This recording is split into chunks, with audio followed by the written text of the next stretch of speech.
I'm Sarah Chen, and 7 years ago, my sister Rebecca threw my Harvard acceptance letter into the fireplace and watched it burn while our entire family stood there and did nothing. Last week, she submitted her resume to work at my Fortune 500 company, and I had to make the hardest decision of my life. Before we jump back in, tell us where you're tuning in from, and if this story touches you, make sure you're subscribed, because tomorrow, I've saved something extra special for you. Growing up in suburban Denver, I was always the quiet one, the bookworm, who preferred coding tutorials to cheerleading practice.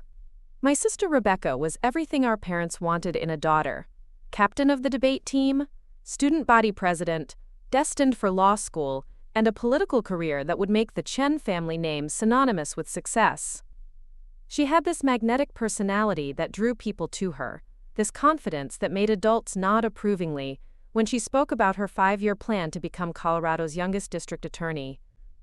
I spent most of my teenage years in her shadow, hunched over my laptop in the corner of our living room, writing code while she held court at the dinner table, discussing current events with our parents like she was already running for office. Mom and Dad, both immigrants who had built a successful accounting firm from nothing, saw Rebecca as their crowning achievement. She understood networking, presentation, the art of making the right impression at the right time. I understood algorithms, data structures, and the elegance of solving complex problems with clean, efficient code. The divide between us wasn't just about personality. Rebecca saw my passion for technology as a phase, something I'd outgrow once I realized that real success came from understanding people, not computers. She'd roll her eyes when I got excited about a new programming language, or when I spent weekends participating in coding competitions instead of going to parties. She never said it directly, but I could feel her judgment, the way she'd introduce me to her friends as her little sister who's really into that computer stuff. Our parents, while proud of my academic achievements, clearly favored Rebecca's path. Law was prestigious, understandable, something they could brag about at their business association meetings. Technology felt foreign to them, unpredictable, and they worried constantly about whether there would be stable career opportunities for someone like me in such a rapidly changing field. They wanted security for their daughters, the kind of guaranteed success that came from following well-established professional paths. I tried not to let it bother me. I focused on my grades, threw myself into computer science courses, and spent every free moment building applications and websites. My guidance counselor, Mrs. Patterson, was the first adult who really understood my potential. She encouraged me to apply to MIT, Stanford, and yes, Harvard, even though their computer science programs weren't the most renowned. Harvard represented something bigger than just education. It was validation, proof that my unconventional path had value. The day the acceptance letters arrived, I was in my room debugging a particularly complex piece of code when I heard Mom screaming downstairs.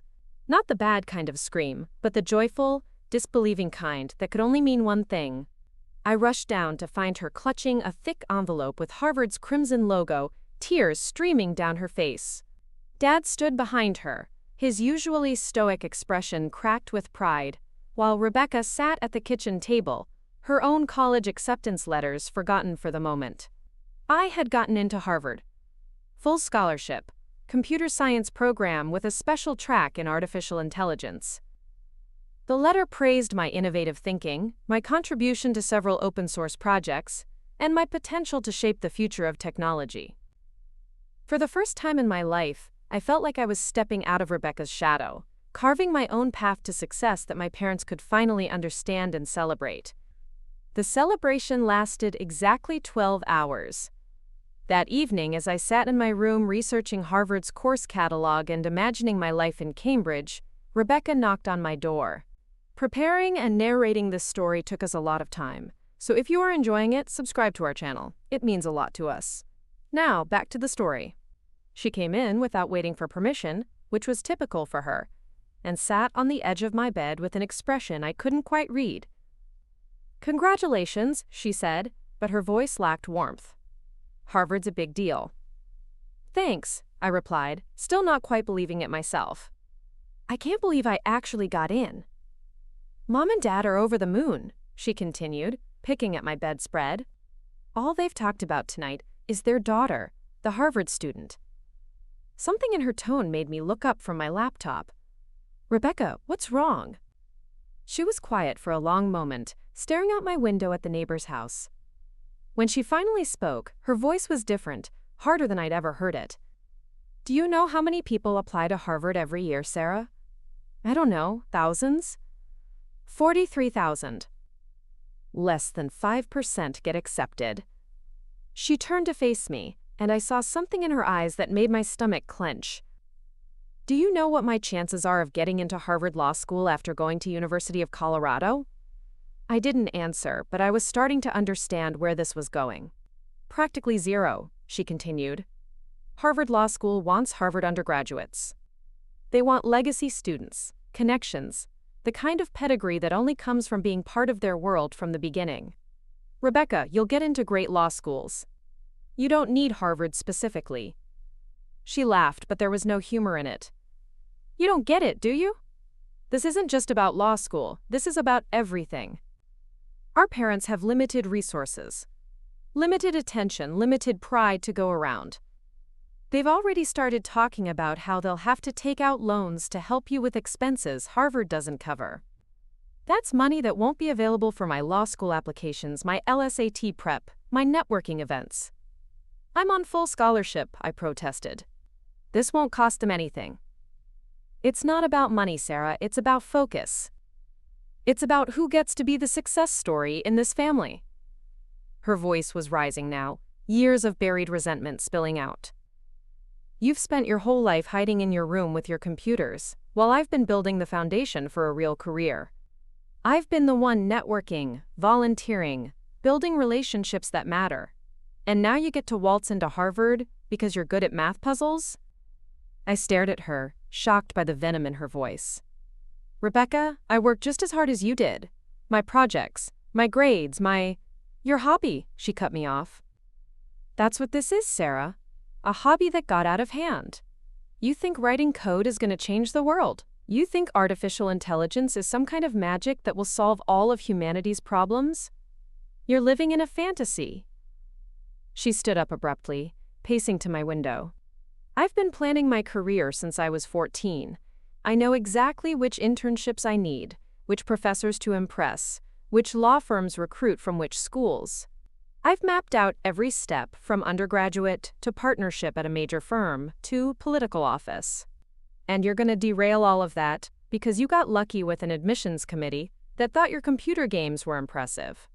They're not games, I said quietly. The application I built for streamlining small business accounting, the machine learning model that helps predict student performance, the open source library that's been downloaded by thousands of developers. These aren't games, Rebecca. They're real solutions to real problems. She turned back to me, and for a moment I saw something that might have been fear in her eyes. Sarah, listen to me. You're making a mistake. Harvard is going to chew you up and spit you out. You're not built for that kind of competition, that kind of pressure. You're better off staying here, going to a local school where you can be comfortable, where you won't be in over your head. I'm not afraid of competition. You should be. Her voice dropped to almost a whisper. Because if you go to Harvard, if you succeed there, it changes everything for this family. Mom and Dad will expect me to achieve at your level, and I can't compete with a Harvard graduate. No matter what I accomplish, I'll always be the daughter who didn't get into Harvard. I felt something cold settle in my stomach. So what are you saying? She was quiet for a long moment, then walked over to my desk where the Harvard acceptance letter lay next to my laptop. She picked it up, handling it like it might bite her. I'm saying that sometimes the best thing you can do for your family is to step back and let someone else shine. Rebecca, that's my letter. I know. She looked at me, and I saw tears in her eyes for the first time. Sarah, I'm begging you. Don't do this. Don't go to Harvard. Stay here. Go to CU. Live at home for a few years. Let me have my shot at building something meaningful. I promise, once I'm established, once I've made my mark, there will be room for both of us to succeed. I stood up, reaching for the letter. Give it back. She took a step backward, still holding the envelope. You don't understand what you're doing to this family. Give me the letter, Rebecca. Think about Mom and Dad. Think about how proud they'll be when I'm district attorney, when I'm making real change in the world. Think about the legacy we could build together if you just... I lunged for the letter, but she was quicker. In one fluid motion, she ran toward the door, clutching the acceptance letter to her chest. I chased her down the hallway, calling her name, but she was already at the top of the stairs. Our parents were in the living room below, watching television, unaware of the drama unfolding above them. "Rebecca, stop!" She turned at the bottom of the stairs, and I saw something in her face that I'd never seen before. Desperation mixed with determination. "I'm sorry, Sarah, I really am. But I can't let you destroy my future." Before I could reach her, she walked quickly into the living room. I followed, my heart pounding, just in time to see her kneel in front of our fireplace. The flames were low, just the remnants of the fire Dad had built earlier that evening, but they were hot enough. "Rebecca, no!" She looked back at me one more time, her eyes filled with tears and something that might have been regret. Then she dropped my Harvard acceptance letter into the flames. I watched in horror as the thick paper caught fire, Harvard's crimson logo curling and blackening as the edges burned inward. The words that had represented everything I'd worked for, my validation, my future, dissolved into ash in a matter of seconds. "What's going on?" Mom's voice came from behind me, sharp with concern. I turned to see both my parents standing in the doorway between the living room and kitchen, their faces confused and alarmed. Rebecca was still kneeling by the fireplace, watching the last pieces of my letter turn to ash. "Rebecca burned my Harvard acceptance letter," I said, my voice surprisingly steady despite the shock coursing through my body. Mom gasped, her hand flying to her mouth. Dad took a step forward, his face darkening with anger. "Rebecca, what did you do?" She stood slowly, brushing ash from her hands. When she turned to face our parents, her expression had transformed completely. Gone was the desperation, the tears, the raw emotion I'd seen moments before. In its place was the polished, confident mask she wore when she needed to convince adults of something important. "I was trying to protect her," she said calmly. "Sarah's been talking about how overwhelmed she feels, how scared she is about going to Harvard. She was planning to decline the acceptance anyway, but she was too afraid to disappoint you. I thought if the letter was gone, she wouldn't have to make that choice." I stared at her in disbelief. "That's not true. I never said any of that." Rebecca looked at me with what appeared to be genuine concern. "Sarah, honey, you've been so anxious about this. Just last week you were crying about how you didn't think you belonged at a school like Harvard, how you were worried about fitting in with all those brilliant students." "I never said that." I turned to my parents, desperate for them to see through her lies. "Mom, Dad, I was excited about Harvard. I've been researching courses, looking at housing options, planning." "Sarah," Mom interrupted gently, "you have seemed stressed since the letter arrived. More quiet than usual." "Because I was planning." My voice was rising now, panic setting in as I realized they were actually considering Rebecca's version of events. I was reading about the computer science program, looking up professors, trying to figure out which courses to take freshman year. Dad stepped closer to Rebecca, his expression confused but not angry anymore. "Rebecca, even if Sarah was having doubts, destroying... the letter wasn't your decision to make." "I know," she said, her voice small and regretful. "I acted impulsively. I just saw how much pain she was in, and I wanted to help. I thought if the letter was gone, she could make a fresh start without the pressure of everyone's expectations." The pain I was in? I couldn't believe what I was hearing. "Rebecca, I was happy. For the first time in my life, I felt like I had achieved something real, something that mattered." She turned to me with an expression of such convincing sympathy that for a moment I almost doubted my own memories. "Sarah, I know you want to believe that, but you've been terrified. You kept talking about how everyone at Harvard would be smarter than you, how you didn't deserve to be there, how you were afraid you'd fail and embarrass the family." "That's not..." I started, but she cut me off. "Remember yesterday when you said you wished you could just stay home and keep working on your projects, without the pressure of proving yourself at some fancy school?"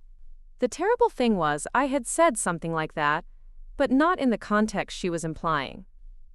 I had been musing about how much I enjoyed the freedom of working on my own projects, but I'd said it while expressing excitement about the research opportunities Harvard would provide. She had taken my words and twisted them into something completely different. Mom sat down heavily on the couch, her face pale.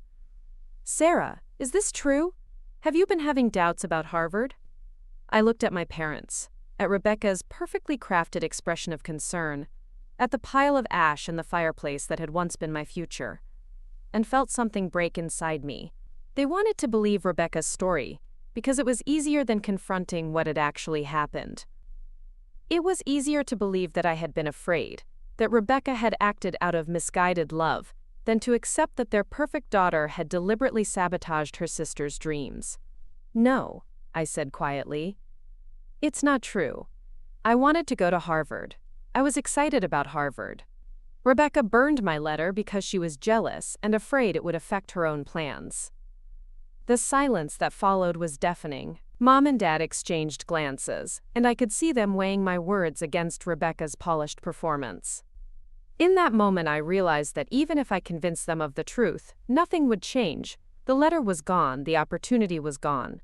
And my family would always choose Rebecca's version of reality over mine. "Well," Dad said finally, his voice carefully neutral, "what's done is done. Sarah, you can contact Harvard and explain what happened. I'm sure they'll send you another copy of the acceptance letter." I almost laughed at the naivete of his suggestion. "Dad, they're not going to just send another letter. The acceptance deadline is in 2 weeks. All the housing deposits, course registration, orientation materials, everything is tied to that original letter. And even if I could prove I was accepted, all the spots are filled now. Other students have already claimed housing, registered for classes." "Then we'll call them and explain," Mom said, but her voice lacked conviction. "Explain what?" "That my sister burned my acceptance letter and I need special accommodations.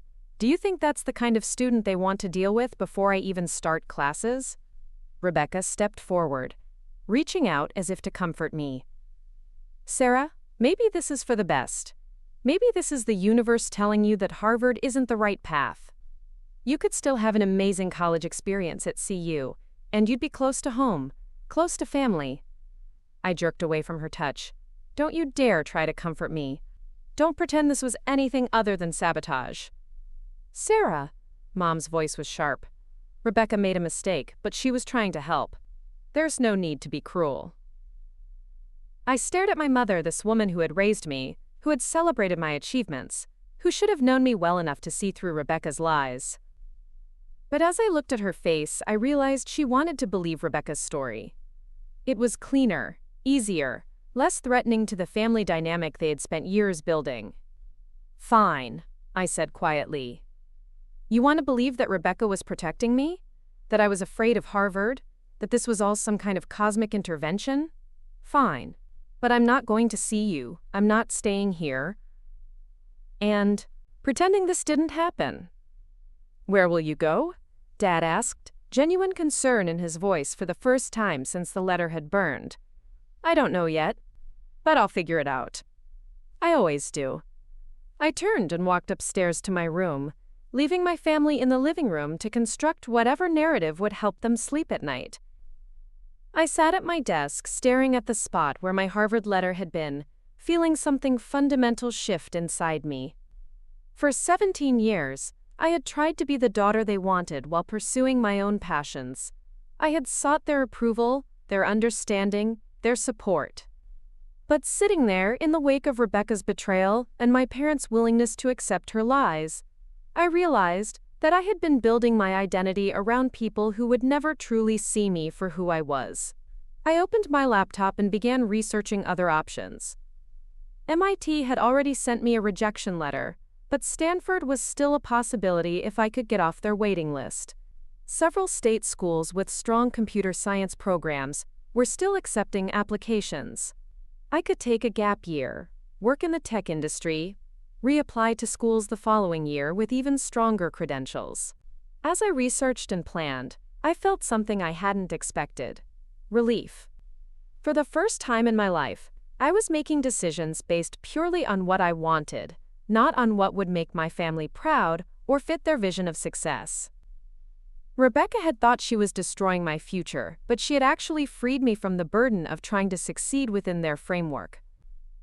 I spent the next 3 days in my room, emerging only for meals that were tense with unspoken accusations and false attempts at normalcy. Rebecca tried several times to apologize, but her apologies always came with explanations about her good intentions, her concern for my well-being, her belief that she had done the right thing. She never acknowledged what she had actually done or why she had done it. On the 4th day, I received an email that changed everything. Dr. Jennifer Walsh, a professor at UC Berkeley whom I had contacted during my original college search, had heard through academic networks about my acceptance to Harvard. She was reaching out to let me know that Berkeley had just received additional funding for their computer science program and could offer me a full scholarship, plus a research position in her artificial intelligence lab. I stared at the email for a long time, reading it over and over to make sure I wasn't misunderstanding. Dr. Walsh had reviewed my application materials, my project portfolio, and my contributions to various open-source projects. She was offering me something even better than Harvard, the chance to work on cutting-edge AI research from my very first semester, with mentorship from one of the leading experts in the field. That evening at dinner, I made my announcement. I've been accepted to UC Berkeley with a full scholarship and a research position in their AI lab. I'll be starting this fall. The silence stretched for several seconds before Mom spoke. Sarah, that's wonderful. Berkeley has an excellent reputation. It's a great school, Dad agreed, though he looked confused. But when did you apply? I thought Harvard was your top choice. I had applied to Berkeley as a backup, but they initially put me on the waiting list. Dr. Walsh contacted me directly after hearing about my Harvard acceptance. I looked directly at Rebecca as I continued. She was impressed by my work and wanted to offer me an opportunity to conduct real research as an undergraduate. Rebecca's fork stopped halfway to her mouth. That's amazing, Sarah. I'm so happy for you. I studied her face, looking for any sign of genuine emotion beneath the practiced response. Are you? Because a few days ago, you seemed to think I wasn't ready for the challenges of a competitive academic environment. Berkeley is different, she said quickly. It's on the West Coast. It's more relaxed, more collaborative. You'll thrive there in a way you might not have at Harvard. I almost smiled at how quickly she adapted her narrative to fit the new circumstances. You're probably right. Berkeley's computer science program is actually ranked higher than Harvard's. And the research opportunities are incredible. Dr. Walsh told me that undergraduate researchers in her lab regularly publish papers and go, Durot, to work at companies like Google and Apple. That sounds perfect for you, Mom said, relief evident in her voice. And California will be such an adventure. As the conversation continued, I realized that my family was already rewriting history. By tomorrow, they would probably remember Rebecca's destruction of my Harvard letter as a blessing in disguise, a fortunate accident that led me to an even better opportunity. They would never acknowledge the pain, the betrayal, the fundamental violation of trust that had occurred in our living room 4 days earlier. But I would remember, and I would use that memory to fuel every decision I made from that point forward. The months leading up to my departure for Berkeley were strange and tense. Rebecca and I barely spoke, and when we did, our interactions were polite but hollow. She threw herself into her own college preparations with renewed intensity, as if trying to prove that her path was still superior to mine. My parents walked on eggshells around both of us, clearly hoping that time and distance would heal whatever rift had opened in our family. I spent most of my time working on new projects, building my portfolio even stronger for my research position at Berkeley. I also got a part-time job at a local tech startup, wanting to gain some real-world experience before starting college. The work was challenging and rewarding, and for the first time I was surrounded by people who understood my passion for technology, who saw coding not as a hobby but as a powerful tool for solving complex problems. My supervisor at the startup, Marcus Chen, no relation despite the shared surname, became an unexpected mentor. He was a Berkeley alumnus himself, and when I told him about my upcoming research position, he shared insights about making the most of the opportunity. More importantly, he helped me understand that what had happened with Rebecca wasn't just about sibling rivalry or family dynamics. It was about recognizing when the people closest to you don't share your vision for your own life. The hardest lesson I learned in college, he told me one afternoon as we debugged a particularly stubborn piece of code, was that success often requires disappointing people who have different definitions of success than you do. Your family wants you to succeed, but they want you to succeed in ways they can understand and control. Real innovation, real breakthrough thinking, requires you to go beyond their comfort zone. His words resonated with me more deeply than any family conversation had in months. I began to see my departure for Berkeley not as an escape from my family, but as a step toward becoming the person I was meant to be, regardless of whether they could understand or support that journey. The day I left for California, Rebecca was notably absent. She had a summer internship at a law firm that conveniently required her to be out of town during my departure. Mom and Dad drove me to the airport, and the goodbye was awkward but sincere. They were proud of me, I could see that, but there was also relief in their faces. I was no longer their problem to understand or manage. As my plane lifted off from Denver International Airport, I felt the weight of 17 years of expectations and disappointments fall away. I was heading towards something unknown but full of potential, armed with nothing but my skills, my determination, and the bitter lesson Rebecca had taught me about relying only on myself. I didn't know it then, but I was about to discover that sometimes the greatest gift someone can give you is showing you exactly who they are, even when it breaks your heart. Berkeley should have been my fresh start, my chance to prove that I could succeed on my own terms. Instead, it became the setting for the most challenging 3 years of my life, where every assumption I had about myself and my abilities was tested to its breaking point. The first shock came during orientation week.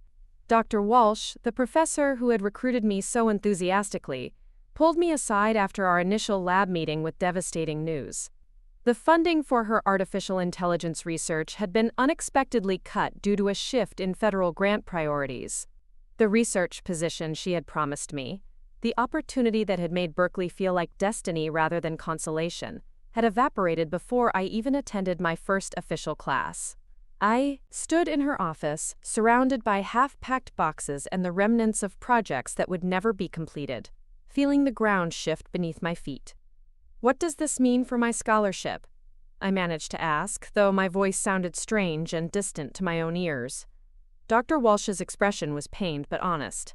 "The scholarship is tied to the research position.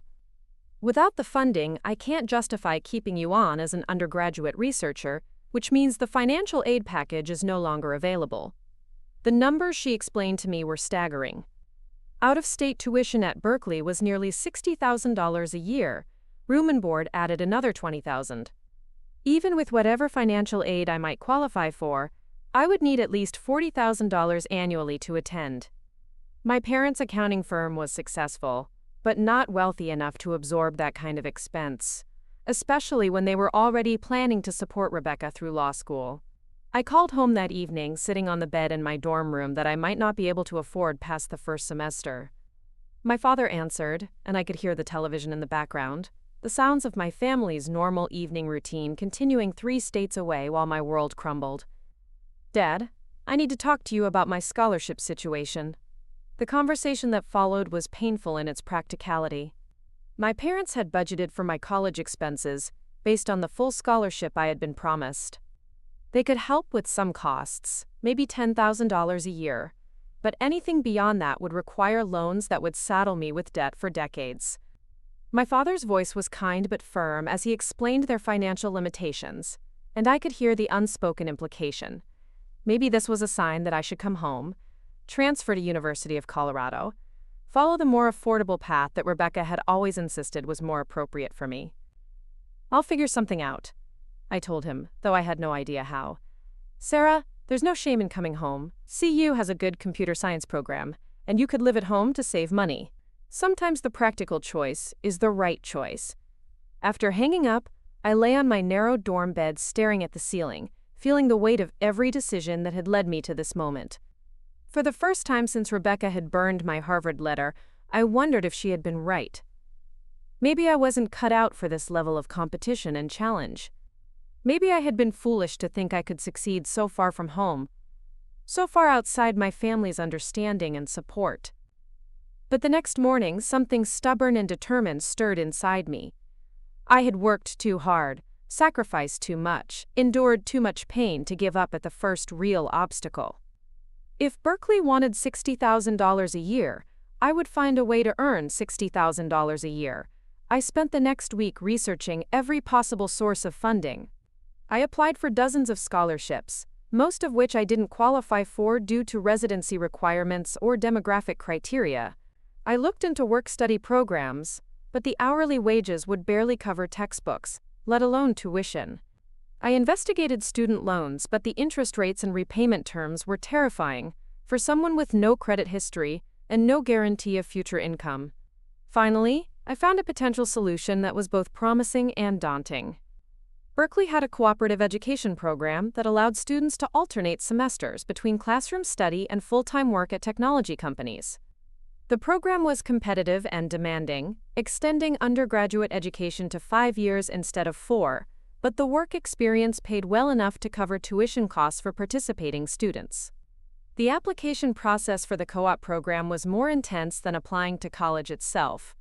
I had to submit a portfolio of my programming projects, complete a series of technical interviews, and demonstrate not just coding ability but also communication skills and professional maturity. The program directors made it clear that they only accepted students who could represent Berkeley with distinction at some of the most demanding companies in Silicon Valley. While waiting to hear about the co-op program, I threw myself into my coursework with an intensity that bordered on obsession.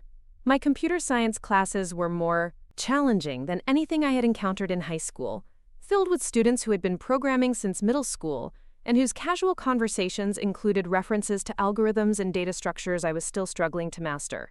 My roommate, a cheerful pre-med student named Amanda, tried to include me in social activities, but I spent most of my free time in the computer lab, working through problem sets and tutorials, trying to catch up to classmates who seemed effortlessly brilliant. I ate most of my meals at my desk, survived on coffee and determination, and began to understand why Rebecca had questioned whether I was ready for this level of academic pressure.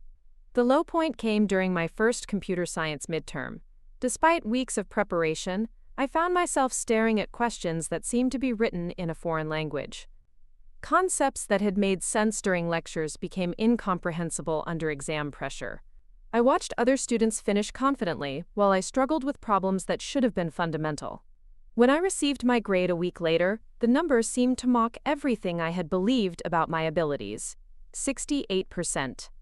A D+ in the subject I had thought was my strength, my passion, my ticket to a meaningful career. I sat in the computer lab afterward, staring at the red ink on my exam paper, feeling more lost and defeated than I had since the night Rebecca burned my Harvard letter. That evening, I called Marcus, my former supervisor from the Denver startup. I hadn't spoken to him since leaving for Berkeley, but I needed to hear from someone who had believed in my potential, someone who might help me understand whether I was deluding myself about my abilities. "Sarah," his voice was warm with genuine pleasure when he answered. "How's Berkeley treating you?" I found myself telling him everything: the lost scholarship, the financial pressure, the academic struggles, the growing certainty that I had made a terrible mistake. I tried to keep my voice steady, but by the end of the conversation, I was crying in a way I hadn't allowed myself to since arriving in California. Marcus listened without interrupting, and when I finished, he was quiet for a long moment. "Sarah, can I tell you about my first semester at Berkeley?" His story was remarkably similar to mine. He had arrived overconfident, convinced that his high school programming experience had prepared him for anything the computer science department could throw at him. His first midterm grade had been even worse than mine. He had called his parents in tears, ready to transfer to a less demanding school, convinced that he didn't belong among the brilliant students who seemed to understand everything effortlessly. "The thing about Berkeley," he said, "is that it's designed to break you down first, then build you back up stronger. Everyone struggles initially. The students who seem so confident, most of them are terrified and working twice as hard as they appear to be. The difference between students who succeed and students who don't isn't initial ability. It's persistence. He helped me develop a study strategy that focused not just on completing assignments but on truly understanding the underlying concepts. He connected me with online resources, suggested supplementary texts, and most importantly, convinced me that struggling didn't mean failing. The co-op program acceptance letter arrived 3 weeks later, and I read it sitting on a bench outside the computer science building, hardly daring to believe the words on the page. I had been accepted into one of the most competitive programs at Berkeley, with my first work placement scheduled for the spring semester at a cybersecurity startup in Palo Alto. The relief was overwhelming, but it was tempered by the realization of what lay ahead.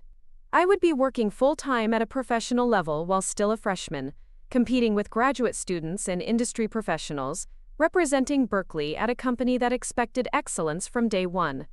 The imposter syndrome that had plagued me since arriving at Berkeley intensified as I considered the possibility that I might fail spectacularly in a real workplace environment. My first day at Secure Flow Technologies was terrifying. The company occupied 3 floors of a sleek office building in Palo Alto, filled with the kind of young, brilliant engineers I had only read about in tech magazines.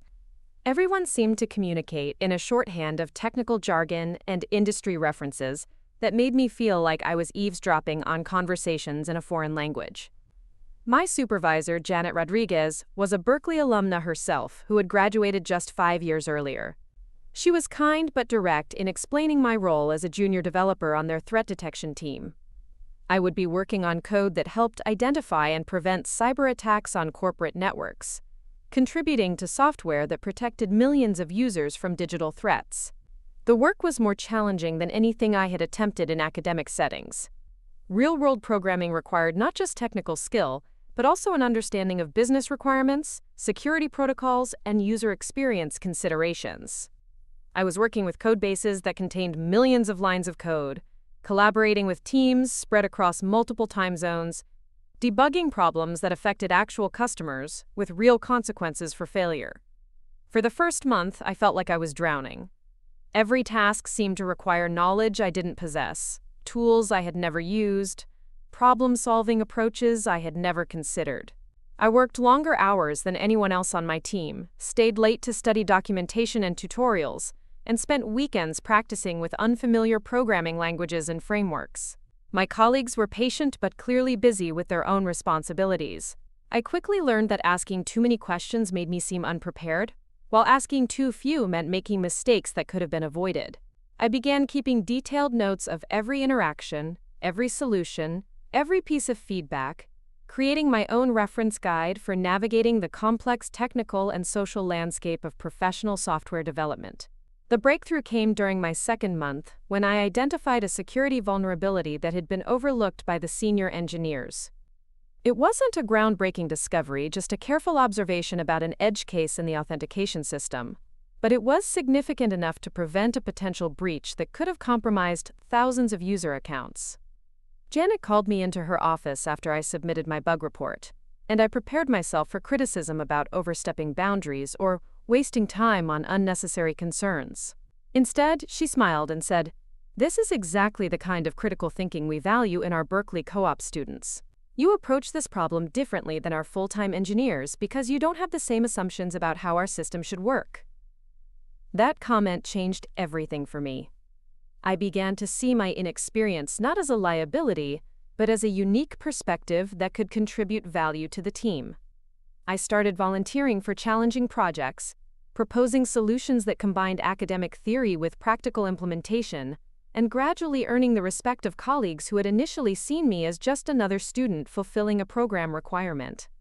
By the end of my first work semester, I had contributed to 3 major product releases, earned commendation from my supervisor, and received an offer to return to SecureFlow for future co-op rotations. More importantly, I had discovered that I could succeed in professional environments, that my skills had real-world value, and that the struggles I had experienced in academic settings were part of a learning process rather than evidence of fundamental inadequacy. Returning to Berkeley for the fall semester, I felt transformed. My academic performance improved dramatically as I applied the problem-solving approaches I had learned in industry settings. I began to see connections between theoretical concepts and practical applications that had been invisible to me during my first semester. My grades moved from barely passing to consistently excellent, and I started helping classmates who were struggling with the same confusion and intimidation I had overcome. The financial pressure remained constant, but manageable. The co-op program paid well enough to cover tuition and living expenses, though it meant I had no money for luxuries or social activities that my classmates took for granted. I learned to budget carefully, cook most of my meals, and find free entertainment on campus. I sent brief updates to my parents about my progress, but I had stopped looking to them for emotional support or validation. Rebecca and I exchanged occasional text messages, usually around holidays or family birthdays, but we never discussed what had happened between us or how it had shaped my subsequent choices. She was thriving at University of Colorado, maintaining the high grades and leadership positions that had always come naturally to her, and my parents' updates about her achievements no longer stung the way they once had. During my sophomore year, I began working at different companies each semester, gaining experience with various aspects of technology development. I spent one semester at a machine learning startup in San Francisco, another at a gaming company in Los Angeles, and a third at a financial technology firm in Seattle. Each placement taught me different skills and exposed me to different approaches to innovation and problem solving. The work was demanding and sometimes overwhelming, but I had learned to manage stress and uncertainty in ways that would have been impossible for the frightened freshman who had nearly given up after one bad midterm grade. I developed a reputation among the co-op program coordinators as a student who could handle challenging assignments and adapt quickly to new environments. More importantly, I began to envision a future that extended beyond just getting a job after graduation. I saw patterns across the companies where I worked, inefficiencies and opportunities that suggested possibilities for innovation. I started keeping notes about problems that seemed universal across different industries, market gaps that might represent entrepreneurial opportunities, technologies that could be combined in novel ways to create value. During my junior year, while working at a cloud computing company in Austin, I encountered a problem that would ultimately change my life. The company was struggling with data security challenges that affected virtually every client, but the existing solutions were either too expensive for small businesses or too complex for non-technical users to implement effectively. I spent my evenings and weekends developing a prototype for a cybersecurity platform that could provide enterprise-level protection at a price point accessible to smaller organizations. The software combined machine learning algorithms for threat detection with an intuitive user interface that didn't require specialized technical knowledge to operate effectively. When I demonstrated my prototype to my supervisor, her reaction was immediate and intense. "Sarah, this could revolutionize cybersecurity for small and medium businesses. Have you considered pursuing this as more than just a side project?" I hadn't, but her question planted a seed that grew rapidly into obsession. I began researching the cybersecurity market, studying business plans and funding strategies, connecting with entrepreneurs and investors who might provide guidance about transforming a prototype into a viable company. The more I learned, the more convinced I became that I had identified a genuine market opportunity. Small businesses were increasingly targeted by cybercriminals, but couldn't afford the security solutions designed for large corporations. My platform could fill that gap while generating substantial revenue for whoever brought it to market successfully. The question became whether I had the courage to pursue this opportunity rather than following the safe path toward traditional employment after graduation. Everything I had learned about myself during 3 years of struggle and growth suggested that I was capable of more than I had ever imagined, but entrepreneurship represented a level of risk and uncertainty that went far beyond anything I had attempted. The decision crystallized during a conversation with Dr. Walsh, the professor whose lost funding had initially derailed my Berkeley plans. I had maintained a friendly relationship with her despite the disappointment of our original arrangement, and she had become an informal mentor as I navigated academic and professional challenges. "Sarah," she said after reviewing my cybersecurity prototype, "you have something that can't be taught in any classroom. You see problems that others miss, and you have the technical skills to develop solutions that actually work. The question isn't whether you're capable of building a successful company. The question is whether you're brave enough to try." That night, I made the decision that would define the next phase of my life. Instead of completing my final semester at Berkeley and looking for employment, I would take a leave of absence to pursue my cybersecurity startup full-time. I would use everything I had learned about persistence, adaptation, and professional excellence to build something unprecedented. I called my parents to explain my decision, expecting resistance or concern about abandoning the security of a Berkeley degree. Instead, my father's response surprised me with its pragmatism and support.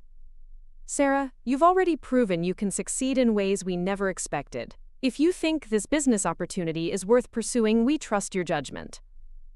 The conversation with Rebecca was more complicated. She was completing her senior year at University of Colorado, with plans to attend law school in the fall, following the carefully mapped path she had defended so fiercely years earlier. When I told her about my startup plans, her initial response was skeptical. "Sarah, you're throwing away a Berkeley degree to chase some fantasy about becoming a tech entrepreneur. Do you realize how many startups fail? Do you have any idea how competitive the technology industry is?" Her words echoed the same dismissive tone she had used when destroying my Harvard acceptance letter. But this time they didn't hurt.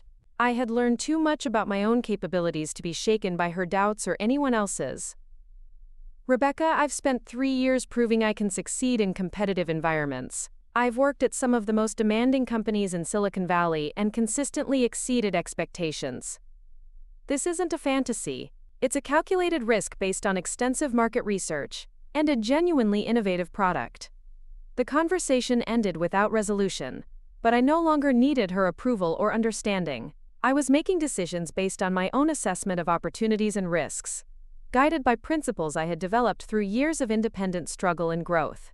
3 weeks later, I officially withdrew from Berkeley, packed my belongings into a used Honda Civic I had purchased with savings from my co-op work, and drove to a small apartment in Palo Alto, where I would begin building CyberShield technologies from nothing but determination and the bitter lessons I had learned about relying on myself.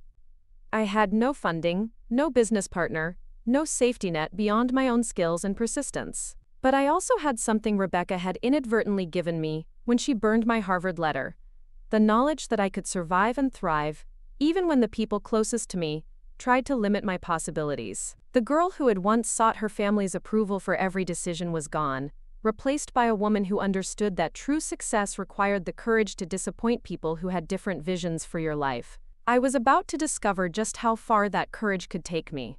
Building CyberShield technologies from my one-bedroom apartment in Palo Alto felt like learning to breathe underwater.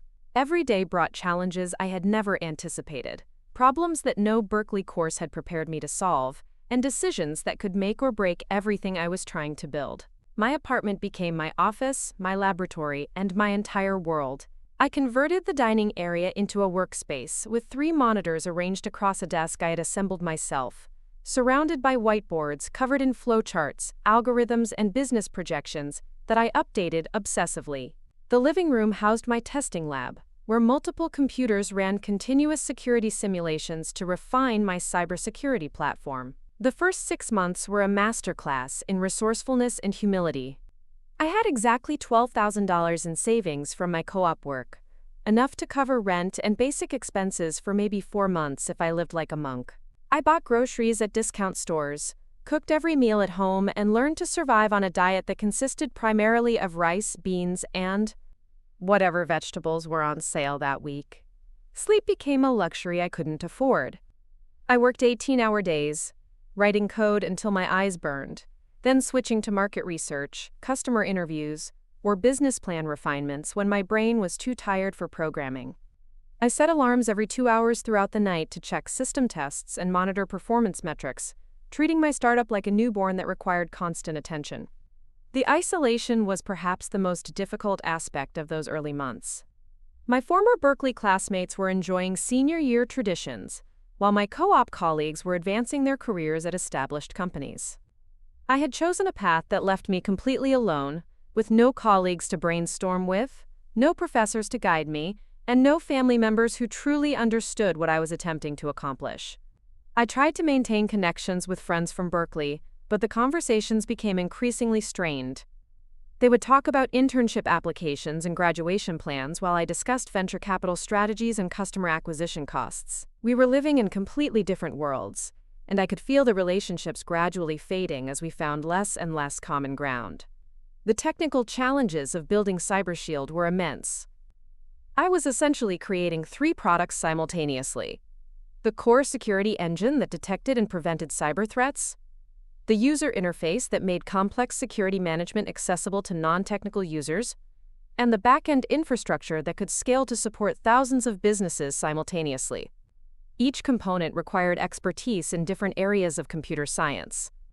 The security engine demanded deep knowledge of machine learning algorithms, cryptography, and network protocols. The user interface required understanding of human psychology, design principles, and user experience optimization. The back-end infrastructure needed expertise in distributed systems, database optimization, and cloud computing architecture. I spent countless hours teaching myself subjects that would typically require graduate-level coursework. I devoured research papers on cybersecurity threats, watched hundreds of hours of online lectures about machine learning, and participated in developer forums where I could learn from engineers at companies like Google and Microsoft. My browser bookmarks became a vast library of technical documentation, academic papers, and industry reports. The business side of entrepreneurship proved equally challenging.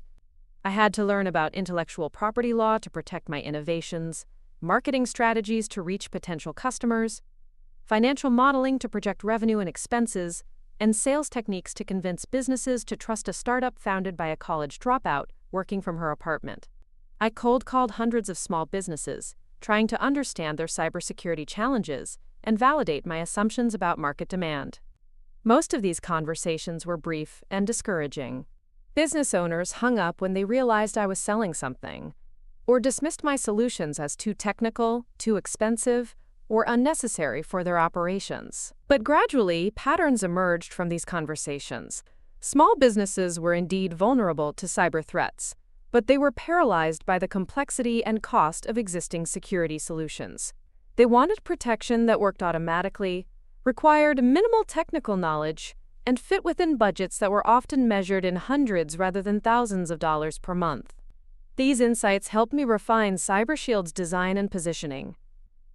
Instead of trying to compete with enterprise security solutions, I focused on creating a platform that was specifically designed for small businesses, with features and pricing that matched their unique needs and constraints. The breakthrough came during my 8th month of development, when I successfully demonstrated my platform's ability to detect and prevent a sophisticated malware attack in real time. The test involved simulating an attack on a virtual small business network, and CyberShield not only identified the threat within seconds, but also automatically implemented countermeasures that prevented any data compromise. I had been working for 36 hours straight perfecting the demonstration, surviving on coffee and determination, when the simulation finally worked flawlessly. Watching my software protect a virtual business from a real cyber threat was one of the most satisfying moments of my life, validation that the countless hours of struggle and isolation had produced something genuinely valuable. But having a working product was only the beginning. I needed customers, which meant I needed credibility, which meant I needed funding to hire employees, rent office space, and invest in marketing and sales efforts. The startup ecosystem in Silicon Valley was notoriously competitive, with thousands of entrepreneurs competing for attention from a limited number of investors. I began researching venture capital firms, angel investors, and startup accelerators that might be interested in cybersecurity companies. The process of preparing investment materials was like learning another language entirely. I had to create financial projections for a market that was rapidly evolving, competitive analyses that compared my startup to companies with hundreds of employees and millions in funding, and business presentations that could convince sophisticated investors to trust a 21-year-old college dropout with their money. My first pitch meeting was with a small venture capital firm in Menlo Park that specialized in early-stage technology companies. I spent 2 weeks preparing, practicing my presentation until I could deliver it flawlessly, anticipating every possible question about my technology, market opportunity, and business model. The meeting lasted exactly 17 minutes. The partners listened politely as I demonstrated CyberShield's capabilities, but I could see their interest waning as I explained my target market and revenue projections. When I finished, one of them asked, "Sarah, this is impressive technology, but why should we invest in a college student with no business experience when we could fund a team of experienced executives with a similar product?" I had no good answer to that question. I left the meeting feeling deflated and naive, realizing that my technical skills meant nothing in a business world that valued experience, connections, and credibility above innovation. Over the next 3 months, I pitched to 14 different investment firms and received 14 polite rejections. The feedback was consistent: great technology, questionable team, unclear path to significant revenue. Several investors suggested that I should consider licensing my technology to an established cybersecurity company rather than trying to build my own business. The rejections were discouraging, but they also provided valuable education about the investment process and business strategy. I learned to articulate my value proposition more clearly, to address concerns about market size and competitive threats, and to present myself as a founder worth betting on despite my youth and inexperience. More importantly, I learned that rejection from investors didn't necessarily mean rejection from customers. While I continued seeking funding, I also began approaching potential customers directly, offering to implement CyberShield for free in exchange for testimonials and case studies that could demonstrate real-world value. My first customer was a small accounting firm in San Jose that had recently suffered a ransomware attack. The owner, Maria Santos, was desperate for better security, but couldn't afford the enterprise solutions that larger firms recommended. I spent 3 days installing and configuring CyberShield for her business, training her employees on the system, and monitoring its performance to ensure everything worked smoothly. 2 weeks later, CyberShield detected and prevented another attempted ransomware attack on Maria's network. The automatic response system isolated the infected computer, cleaned the malware, and restored normal operations within minutes, all without requiring any technical intervention from Maria or her employees. When Maria called to thank me, her voice was filled with genuine relief and gratitude. "Sarah, your system just saved my business. If we had been hit by another ransomware attack, we might have had to close permanently. I don't know how to thank you enough." That phone call was worth more than any investor meeting or technical achievement. For the first time since leaving Berkeley, I had concrete proof that my work was making a meaningful difference in people's lives, protecting real businesses from genuine threats. Word of mouth in the small business community proved more powerful than any marketing campaign I could have afforded. Maria recommended CyberShield to other accounting firms, who recommended it to their clients, who recommended it to their business partners. Within 6 months, I had 23 paying customers and a waiting list of businesses that wanted to implement my platform. The revenue from these early customers was modest, typically between $200 and $500 per month per client, but it provided crucial cash flow that allowed me to continue developing and supporting the platform. More importantly, each new customer provided additional data about cyber threats and attack patterns, making CyberShield smarter and more effective over time. Managing a growing customer base while continuing to develop new features required skills I was still learning. I had to provide technical support, handle billing and contract negotiations, manage software updates and security patches, and maintain the infrastructure that kept CyberShield running reliably for all my clients. I hired my first employee during my second year of operation. David Kim was a recent computer science graduate from Stanford who had been following CyberShield's development through tech blogs and developer forums. He reached out to me with impressive insights about improving the platform's machine learning algorithms, and I realized that having a partner who shared my technical passion could accelerate our progress significantly. David worked for equity instead of salary initially, sharing my tiny apartment office and my diet of rice and beans, while we collaborated on expanding CyberShield's capabilities. Having another person to brainstorm with, to share the workload with, and to provide moral support during difficult periods transformed both the business and my personal experience of entrepreneurship.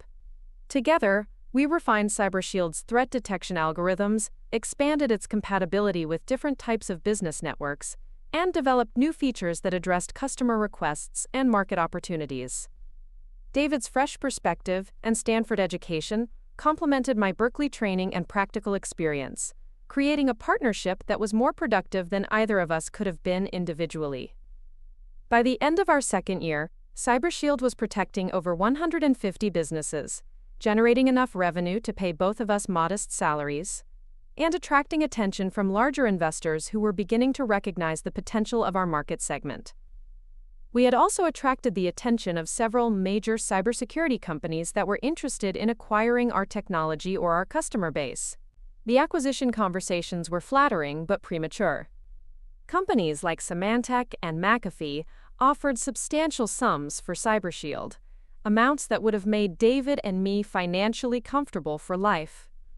But selling the company would have meant abandoning our vision of building something significant, something that could ultimately protect millions of small businesses from cyber threats. Instead of selling, we decided to pursue venture capital funding that would allow us to scale CyberShield into a major player in the cybersecurity industry. Armed with 2 years of customer success stories, impressive revenue growth, and a clear vision for expansion, we began approaching investors with renewed confidence. The funding process was dramatically different this time. Instead of being dismissed as inexperienced college students, David and I were recognized as founders who had proven our ability to build a successful business. We had paying customers, positive cash flow, and a track record of consistent growth that spoke louder than any presentation or business plan. Sequoia Capital led our Series A funding round, investing $8 million in exchange for 25% of the company. The lead partner, Sarah Chen, explained their decision in terms that validated everything I had learned about persistence and execution over the previous 3 years. Sarah, when we first heard about CyberShield, we were skeptical about the founder's experience and the market opportunity. But your customer growth and retention rates demonstrate that you've built something genuinely valuable. More importantly, you've shown that you can execute consistently over an extended period, which is the most important quality we look for in entrepreneurs. The funding allowed us to hire additional developers, rent proper office space in Palo Alto, and invest in marketing and sales efforts that could reach customers beyond word-of-mouth recommendations. We expanded our team to 12 employees, including specialists in machine learning, user experience design, and business development. With proper resources and a growing team, CyberShield's development accelerated rapidly. We launched new features quarterly, expanded into international markets, and began serving larger businesses that required more sophisticated security solutions. Our customer base grew to over 1,000 businesses within 18 months of the Series A funding. The company's success created opportunities I had never imagined when I was coding alone in my apartment. I was invited to speak at cybersecurity conferences, featured in technology magazines, and recognized as one of the industry's rising entrepreneurs. Universities began inviting me to guest lecture about startups and cybersecurity, and I found myself providing the kind of mentorship and encouragement I had wished for during my own early struggles. But perhaps the most meaningful recognition came from our customers. Small business owners would approach me at conferences or contact our support team specifically to share stories about how CyberShield had protected their companies from devastating cyber attacks. Restaurant owners, medical practices, law firms, and retail stores credited our platform with preventing incidents that could have destroyed their businesses and livelihoods. During our 3rd year of operation, CyberShield prevented over 15,000 cyber attacks against our customer base, including several that would have been catastrophic for the targeted businesses. We had evolved from a startup, struggling for credibility, into a company that was genuinely making the internet safer for small businesses across multiple countries. The personal transformation that accompanied this business success was equally significant. The insecure college dropout who had left Berkeley with nothing but determination had become a confident CEO who could hold her own in negotiations with major corporations, presentations to sophisticated investors, and strategic planning sessions with experienced executives. I had learned to trust my instincts about technology trends and market opportunities, to communicate complex technical concepts to non-technical audiences, and to make difficult decisions about hiring, firing, and business strategy. Most importantly, I had proven to myself that the vision I had defended against Rebecca's skepticism and my family's doubts was not only viable but valuable. The skills I had developed through years of struggle and independent problem-solving had prepared me for challenges that no business school could have anticipated. I understood technology from the ground up, because I had built every component of our platform myself. I understood our customers because I had personally talked to hundreds of small business owners about their needs and concerns. I understood the competitive landscape because I had studied every major player in the cybersecurity industry. As CyberShield continued growing and gaining recognition, I began receiving inquiries from recruiters representing other technology companies. Major corporations offered me executive positions with substantial salaries and benefits. Opportunities to join established teams working on cutting-edge projects. These offers were tempting, representing the kind of traditional career success that my parents had always envisioned for me. But I had learned that true satisfaction came from building something meaningful, rather than joining something existing. CyberShield represented not just a business opportunity, but a mission to protect small businesses from increasingly sophisticated cyber threats. Walking away from that mission to pursue conventional corporate success would have felt like betraying everything I had discovered about my own capabilities and values. During this period of growth and recognition, I maintained minimal contact with my family. I sent brief updates about CyberShield's progress, but I had learned to find validation through customer success and business results, rather than seeking approval from people who had never understood my vision. Rebecca had graduated from law school and begun working at a prestigious firm in Denver, following the path she had mapped out since high school. My parents were proud of her achievements and frequently shared updates about her cases and career advancement. Their communications with me were polite but distant, acknowledging my business success but clearly not understanding its significance or potential. The emotional distance didn't hurt the way it once had. I had discovered that building something meaningful created its own form of fulfillment, independent of external validation. The small business owners whose companies we protected, the employees whose careers we supported, and the investors who trusted our vision provided all the recognition and encouragement I needed. By our fourth year of operation, CyberShield had grown to 60 employees and was protecting over 5,000 businesses across 12 countries. We had raised an additional $25 million in Series B funding, opened offices in London and Singapore, and begun developing next-generation security technologies that would keep us ahead of evolving cyber threats. The journey from struggling college dropout to successful CEO had taught me lessons that no classroom could have provided. I had learned that persistence matters more than initial advantages, that innovation requires the courage to pursue ideas that others dismiss, and that true success is measured by the value you create for others, rather than the approval you receive from critics.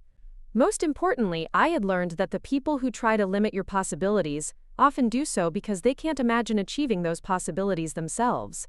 Rebecca's attempt to sabotage my Harvard opportunity had actually freed me to pursue something far more meaningful than following a predetermined path. Her doubts about my entrepreneurial vision had motivated me to prove that innovation and determination could overcome skepticism and conventional wisdom. As I prepared for CyberShield's expansion into new markets and technologies, I found myself thinking about the future with excitement, rather than anxiety. I had built something that mattered, assembled a team of brilliant people who shared my mission, and created a platform for continued growth and innovation that could ultimately protect millions of businesses from cyber threats. The transformation from rejected sister to successful entrepreneur was complete, but the journey was far from over. I was about to discover that success creates its own challenges, and that the most difficult test of character comes not from failure, but from how you handle unexpected power over people who once held power over you. The email arrived on a Tuesday morning that started like any other. I was reviewing quarterly security reports in my corner office at CyberShield's Palo Alto headquarters, surrounded by floor-to-ceiling windows that offered a panoramic view of Silicon Valley, when my assistant knocked softly on the door. "Sarah, you have a priority email from HR that you should probably read immediately," Lisa said, her expression carefully neutral in the way that suggested she already knew the contents would be significant. I opened my laptop and found the message from our head of human resources, marked with high importance. The subject line read simply, "Application requiring CEO review confidential." As I clicked to open it, I had no idea that the next few minutes would bring my past colliding with my present in the most unexpected way possible. The email contained a standard notification about an executive-level position application that had been flagged for my personal review. CyberShield had grown to nearly 200 employees across 3 countries, and we were actively recruiting senior talent to support our continued expansion. Applications for director-level positions and above routinely crossed my desk for final approval, a process I had implemented to ensure we maintained our company culture and standards as we scaled. But this application was different. As I scrolled down to see the candidate's information, I felt the familiar tightness in my chest that I hadn't experienced since my early days as an entrepreneur. The name at the top of the resume was one I knew better than almost any other: Sarah Chen, my sister. I stared at the screen for several long moments, rereading the name to make sure I wasn't hallucinating from too much caffeine and too little sleep. But there it was, unmistakably real. Rebecca had applied for the position of Director of Legal Affairs at CyberShield, the company she had once dismissed as a fantasy, the business she had insisted would never amount to anything meaningful. My first instinct was to laugh at the irony. The woman who had burned my Harvard acceptance letter, who had argued that I wasn't cut out for real success, who had predicted I would fail spectacularly at anything outside conventional expectations, was now seeking employment from the company I had built from nothing. The universe had a sense of humor that was both cruel and perfect. But as I read through her application materials, the laughter died in my throat. Rebecca's credentials were impressive and undeniably relevant to our needs. She had graduated summa cum laude from University of Colorado Law School, spent 3 years as an associate at Morrison & Associates, one of Denver's most prestigious corporate law firms, and specialized in technology law and intellectual property rights.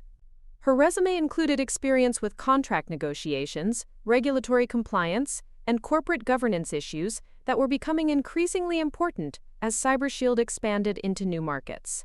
Her cover letter was professionally crafted and strategically focused, demonstrating genuine understanding of our business model and growth challenges. She had clearly researched CyberShield extensively, referencing specific aspects of our technology platform, recent funding rounds, and international expansion plans. Most surprisingly, she wrote knowledgeably about cybersecurity regulations and data privacy laws, areas where we genuinely needed additional expertise. The application had been submitted through our standard online portal, processed by our recruiting team, and advanced through initial screening based purely on qualifications. Rebecca hadn't mentioned our family relationship anywhere in her materials, hadn't sought special consideration, or attempted to leverage personal connections. She was competing for the position exactly like any other candidate, relying entirely on her professional credentials and experience. I forwarded the application to David, now our Chief Technology Officer and my closest advisor on all major company decisions. Within an hour, he appeared at my office door with a thoughtful expression and a cup of coffee in each hand. "Interesting application," he said, settling into the chair across from my desk. "Strong qualifications, relevant experience, and she clearly understands our business challenges. The references from her current firm are excellent, and her writing samples demonstrate exactly the kind of legal thinking we need for our expansion plans." I accepted the coffee gratefully, using the moment to gather my thoughts. David knew about my family situation, the circumstances that had led me to leave Berkeley and start CyberShield. But we had never discussed Rebecca in detail. Our friendship had been built on shared professional goals and mutual respect, not personal therapy sessions. "There's something I need to tell you about this candidate," I began, then explained the family history as objectively as possible. I described the Harvard letter incident, Rebecca's opposition to my entrepreneurial ambitions, and the years of minimal contact that had followed my decision to build CyberShield.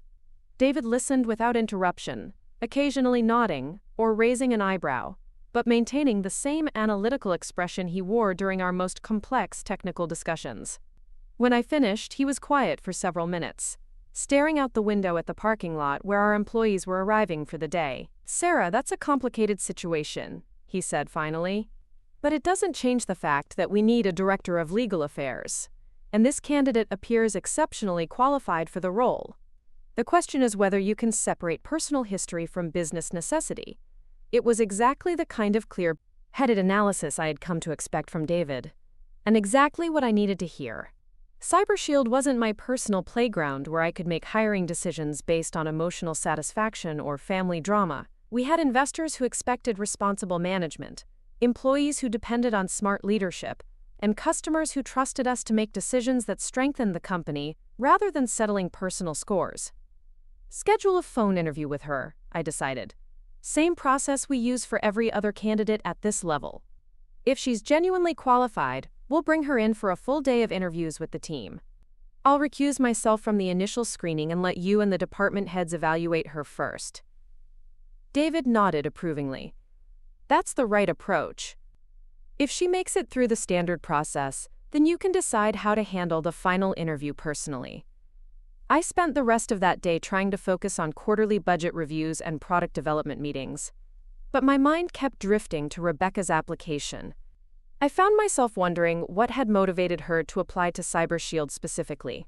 Was she genuinely interested in technology law, or was this some kind of elaborate attempt to reconnect with our family? Had she researched the company and discovered my role as CEO, or was she truly unaware that her sister was running the organization she wanted to join? The uncertainty was maddening. I had built CyberShield partially as an escape from family expectations and limitations, creating a professional identity that was entirely separate from the Chen family dynamics that had shaped my childhood. The possibility that Rebecca might join the company felt like an invasion of the sanctuary I had worked so hard to build. But there was another part of me, a part one was reluctant to acknowledge, that was curious about this version of Rebecca. The woman who had applied to CyberShield seemed different from the controlling, dismissive sister I remembered.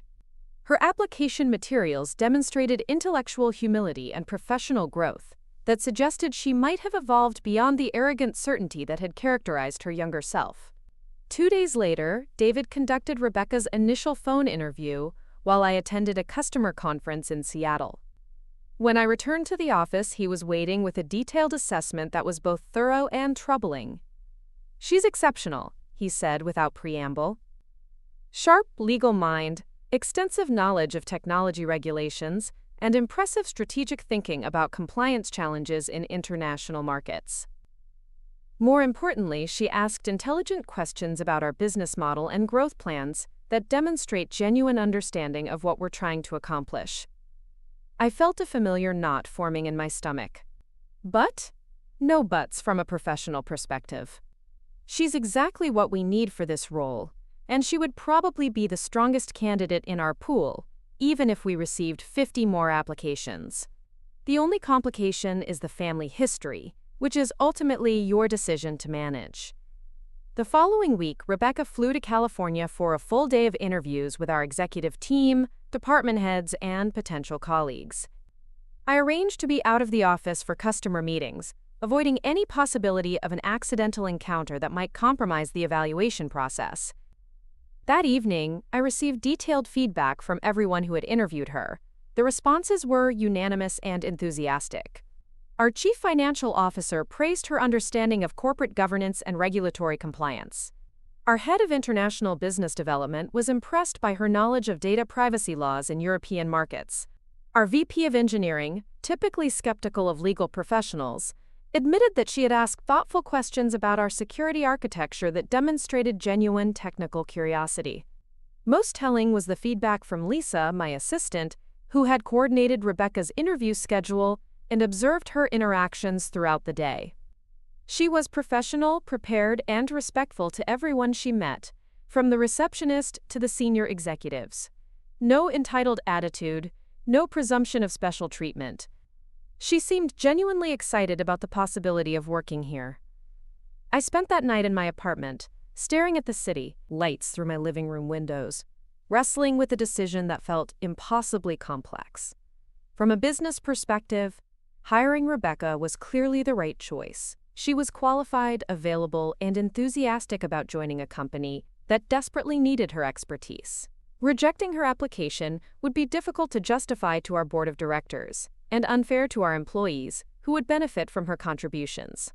But from a personal perspective, working with Rebecca felt like opening a door I had deliberately closed years earlier. I had built my professional identity around independence and self-reliance, proving that I could succeed without family support or approval. Bringing Rebecca into CyberShield would create daily reminders of our complicated history and force me to navigate relationship dynamics that I had spent years avoiding. The decision became even more complicated when I received an unexpected phone call from Rebecca herself. She had somehow obtained my direct number, though she didn't reveal how, and her voice was tentative but determined when I answered.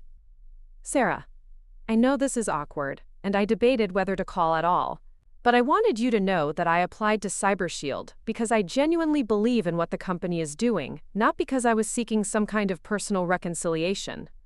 I listened without responding, unsure how to interpret her motives or whether to trust her words. "I've been following the company's progress for the past 2 years," she continued. "The work you're doing to protect small businesses from cyber threats is genuinely important, and the legal challenges you're facing with international expansion are exactly the kind of problems I want to solve professionally. Rebecca, you realize I'm the CEO of this company, right? You're essentially asking me to hire you after everything that happened between us." There was a long pause before she answered. "Yes, I know.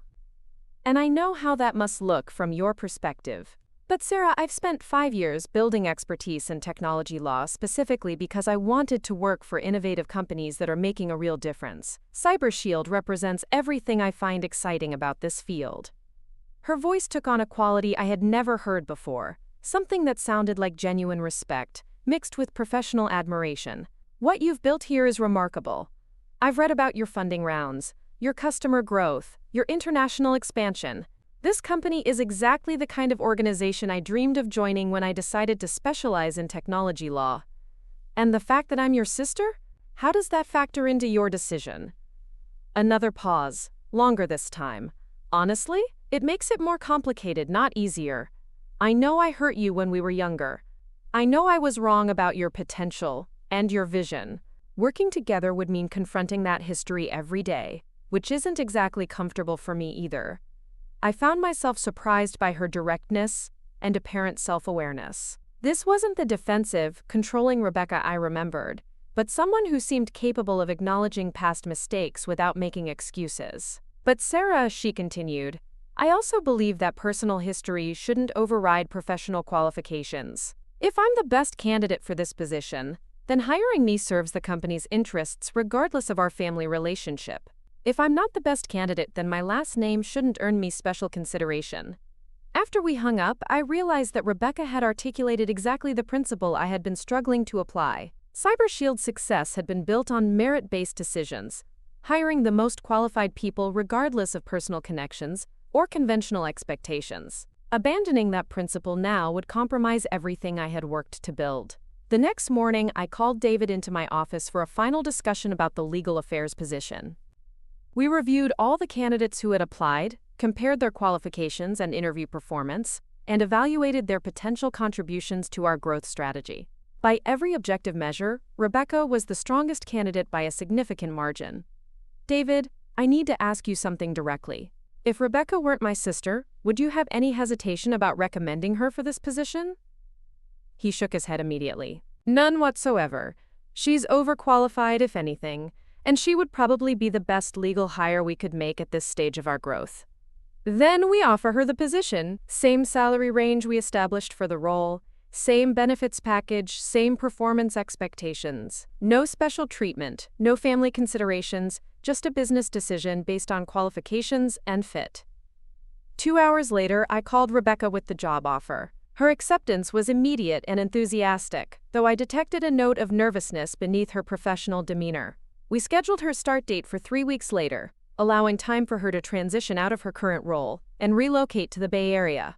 The announcement of Rebecca's hiring generated significant interest within CyberShield, though most employees were unaware of our family relationship. Our communications team positioned her arrival as a strategic addition to support our international expansion and regulatory compliance efforts, highlighting her relevant experience and qualifications. But I knew that her first day would be awkward and potentially explosive. We would be forced to navigate years of unresolved tension while maintaining professional demeanor in front of colleagues who expected us to work together effectively. The sister who had once dismissed my dreams would be reporting to me, dependent on my leadership for her career advancement and professional success. 3 weeks later, I arrived at the office early, wanting to be settled and focused before Rebecca's arrival.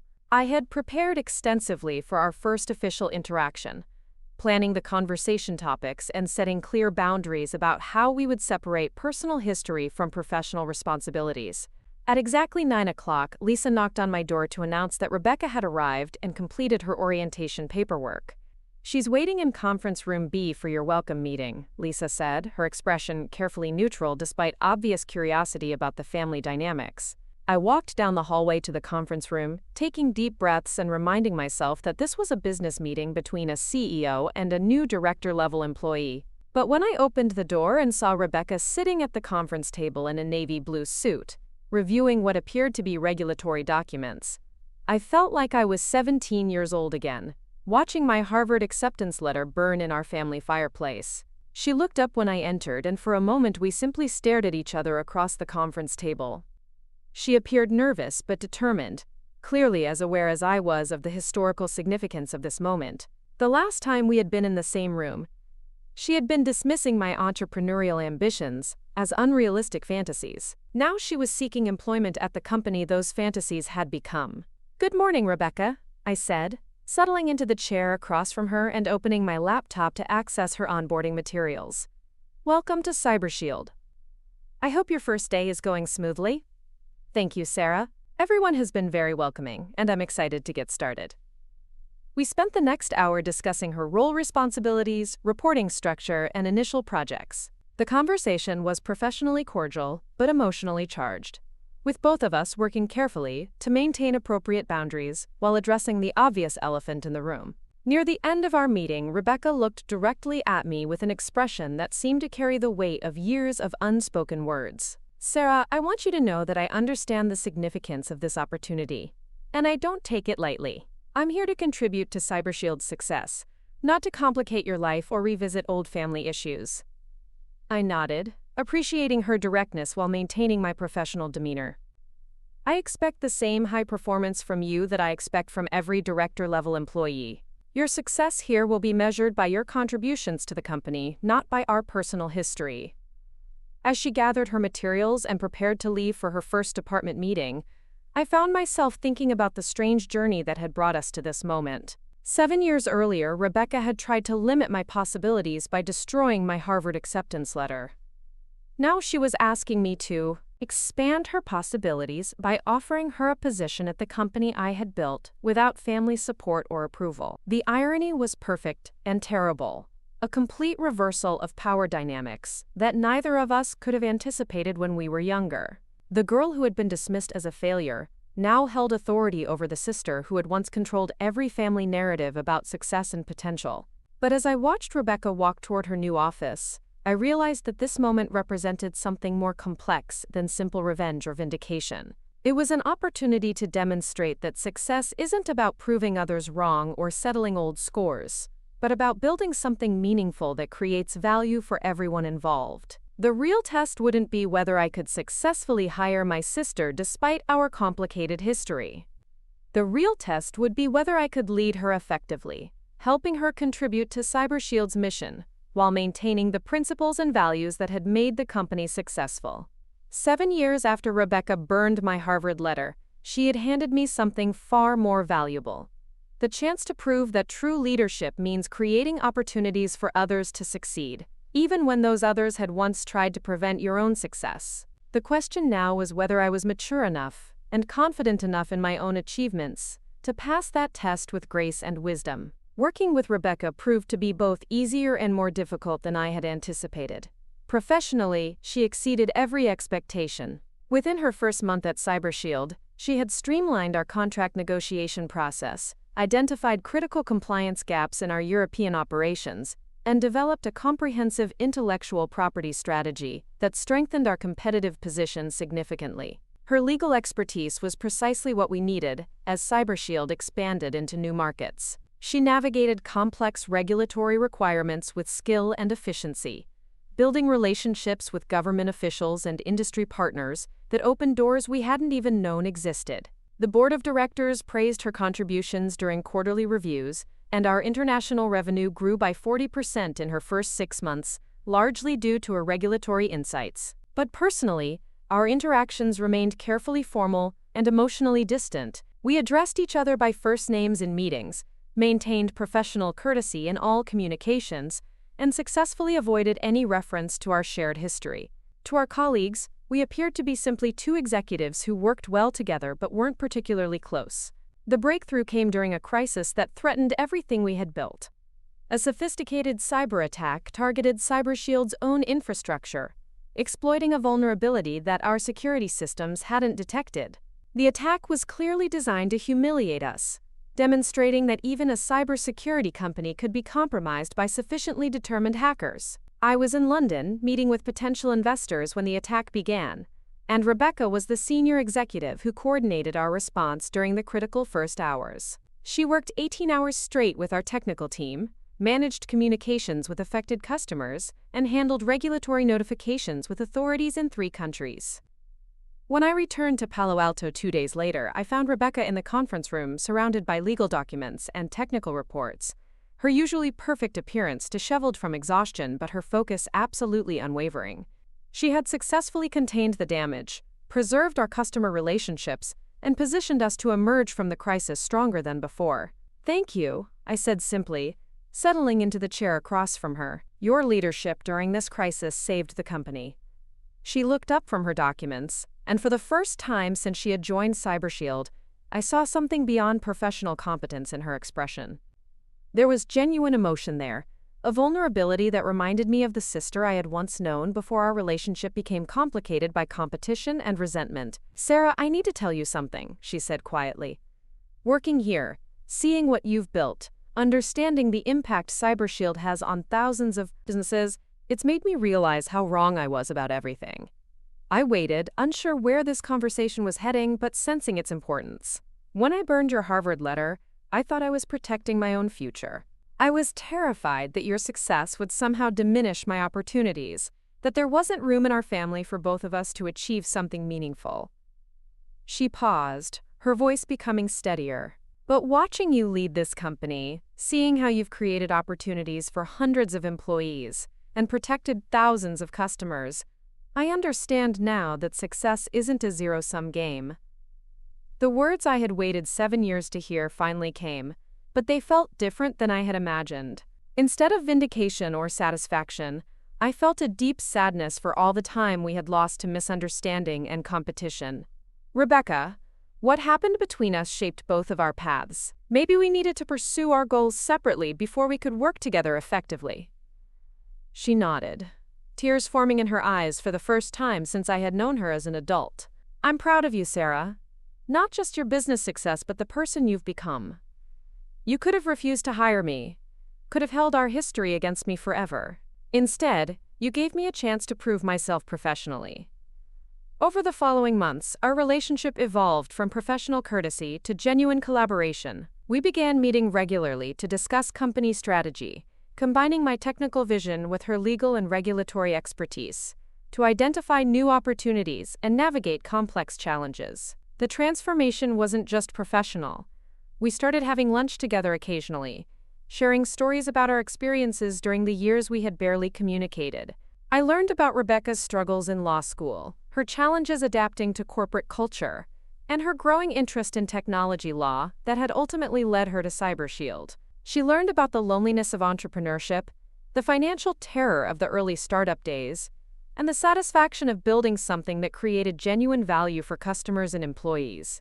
Our conversations helped both of us understand that our different paths had been necessary for our individual growth. 6 months after the cyber attack crisis, CyberShield announced our acquisition by Microsoft for $800 million. The deal reflected the company's evolution from a startup founded in my apartment to a major player in the cybersecurity industry, protecting over 50,000 businesses worldwide.